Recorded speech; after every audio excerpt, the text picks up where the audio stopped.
കോട്ടയം കുമരകത്തെ Valiyamada water front park അടച്ചുപൂട്ടി. പാർക്കിലേക്കുള്ള വഴിയിലെ കയ്യേറ്റം മൂലം വലിയ വാഹനങ്ങൾ കടക്കാതെ വന്നതോടെയാണ് സഞ്ചാരികളുടെ എണ്ണം കുറഞ്ഞത്. പാർക്കിന്റെ മധ്യഭാഗത്തുകൂടി KSEB ലൈൻ പോകുന്നതും പ്രതിസന്ധി സൃഷ്ടിച്ചു. മാസവാടക നൽകാൻ കഴിയാതായതോടെയാണ് നടത്തിപ്പുകാരൻ പാർക്ക് പൂട്ടിയത്. വെറുതെ കിടന്നിരുന്ന ഒരു കുളം ഏറ്റെടുത്ത് ഒരു വാട്ടർ ഫ്രണ്ട് പാർക്കാക്കി മാറ്റുന്നു. ഐമനം ഗ്രാമപഞ്ചായത്തും DTPCയും ഒക്കെ ചേർന്ന് വലിയ മടയിൽ നടപ്പാക്കിയത് ഇതായിരുന്നു. പക്ഷേ ഇന്ന് ആ പദ്ധതി വലിയൊരു പ്രതിസന്ധി നേരിടുകയാണ്. ആദ്യഘട്ടത്തിൽ സഞ്ചാരികളെ വൻതോതിൽ ആകർഷിച്ചിരുന്ന ഇടമായിരുന്നു വലിയമട വാട്ടർ ഫ്രണ്ട് പാർക്ക്. വിവാഹ സൽക്കാരങ്ങൾക്കുൾപ്പെടെ ഇവിടം വേദിയായി. എന്നാൽ വലിയ വാഹനങ്ങൾ കടക്കാൻ പറ്റാതായതോടെ കൂട്ടമായെത്തുന്ന സഞ്ചാരികളുടെ എണ്ണം കുറഞ്ഞു. ഇതോടെ പ്രവർത്തനം നഷ്ടത്തിലായി. നേരെ ക്രോസ് ആയിട്ടും മരം നിൽക്കുക.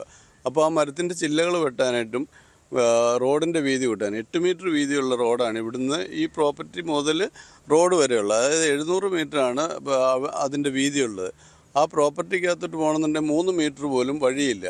വീതിയുള്ള വഴിക്കകത്തോട്ടേ വാഹനങ്ങൾ പോകത്തുള്ളൂ. അപ്പോൾ ഒരു കാർ പോയി കഴിഞ്ഞാൽ മറ്റൊരു കാറിന് ക്രോസ് ചെയ്യാനായിട്ടുള്ള സ്പേസ് ബാക്കിയുള്ളവരുടെ സ്ഥലങ്ങളിലേക്ക് കയറ്റി കൊടുക്കേണ്ടി വരുന്നത്. അതും പഞ്ചായത്ത് സ്ഥലത്തിൽ തന്നെ ഉള്ള സ്ഥലങ്ങളിൽ മുഴുവൻ ചെടി വെച്ചും കൃഷി നടത്തിയും ഒക്കെ അങ്ങനെ മുഴുവൻ ബ്ലോക്കായിരിക്കുക. പ്രദേശവാസികളായി 22ഓളം പേർക്ക് ഇവിടെ തൊഴിൽ നൽകിയിരുന്നു. പാർക്ക് പൂട്ടിയതോടെ ഇവരുടെ ജോലിയും പ്രതിസന്ധിയിലായി. സിപ്പ് ലൈൻ ഉൾപ്പെടെയുള്ള പദ്ധതികൾ ആസൂത്രണം ചെയ്തിരുന്നെങ്കിലും അതും നടപ്പായില്ല. 20, 22, 25 പേര് വരെ ഒരു ദിവസം ജോലി ചെയ്തുകൊണ്ടിരുന്ന ഒരു പ്രസ്ഥാനം ഇപ്പം അത് ചുരുങ്ങി ആകെ ഒരാൾക്കായി ഇപ്പം ജോലി. ആ ഒരു സെക്യൂരിറ്റി മാത്രമേ ഉള്ളൂ ഇപ്പം ജോലിയുള്ളൂ. നാട്ടുകാർക്ക് എല്ലാ നാട്ടുകാരും നടന്നു വരുന്ന ദൂരം ഉള്ള മാത്രം. അതായത് അവർ ഗ്രൂപ്പായിട്ടായിരുന്നു ജോലി ചെയ്തുകൊണ്ടിരുന്നത്.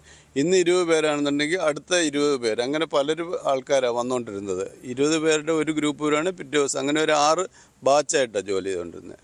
പാർക്കിന് നടുവിലൂടെ പോകുന്ന വൈദ്യുതി ലൈൻ മാറ്റി സ്ഥാപിക്കാൻ KSEB നടപടി തുടങ്ങിയിട്ടുണ്ട്. എങ്കിലും വലിയ വാഹനങ്ങൾ എത്താതെ മാസം 3 ലക്ഷത്തോളം ചെലവ് വരുന്ന പാർക്കിന്റെ പ്രവർത്തനം ലാഭത്തിലാകില്ല എന്നാണ് നടത്തിപ്പുകാരൻ പറയുന്നത്. നാട്ടിലെ ജനങ്ങൾക്ക് കൂടി ഗുണമുണ്ടാകുന്ന ഒരു പദ്ധതിയാണ് ഫലത്തിൽ നിലച്ചിരിക്കുന്നത്. അധികൃതരുടെ അടിയന്തര ഇടപെടൽ ഉണ്ടാകുമെന്ന് പ്രതീക്ഷിക്കുകയാണ്.